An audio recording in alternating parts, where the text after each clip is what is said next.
kami sa last part ng aming long ride. Tarlac to Calintaan Occidental Mindoro pala yung biyahe namin. Pero para mas may thrill, sa Oriental Mindoro kami dadaan.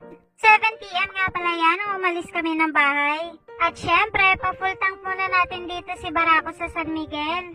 Kasama nga pala namin si kuya ko, pero hindi na siya nagpagas kasi nung finull tank namin yung motor sa Cabanatuan, hanggang ngayon, konti pa lang yun nababawas. Medyo maaga nga kaming umalis kaya naabot pa namin yung traffic dito sa Pampanga. Kumain na muna kami dahil hindi pa kami naghahapunan. Mabilis ang kain lang dahil malayo-layo pa ang biyahe namin. Nakasanayan din namin ni Karen na pag kumakain sa fast food, nililigpit yung pinagkainan namin para madali na siyang kunin ng crew. At yan, biyahe na ulit kami pa Bulacan. Maalikabok at lubak-lubak nga yung ibang dinadaanan namin kasi ginagawa din yung kalsada. Tiyaga lang talaga at ayan, nandito na kami sa Bulacan.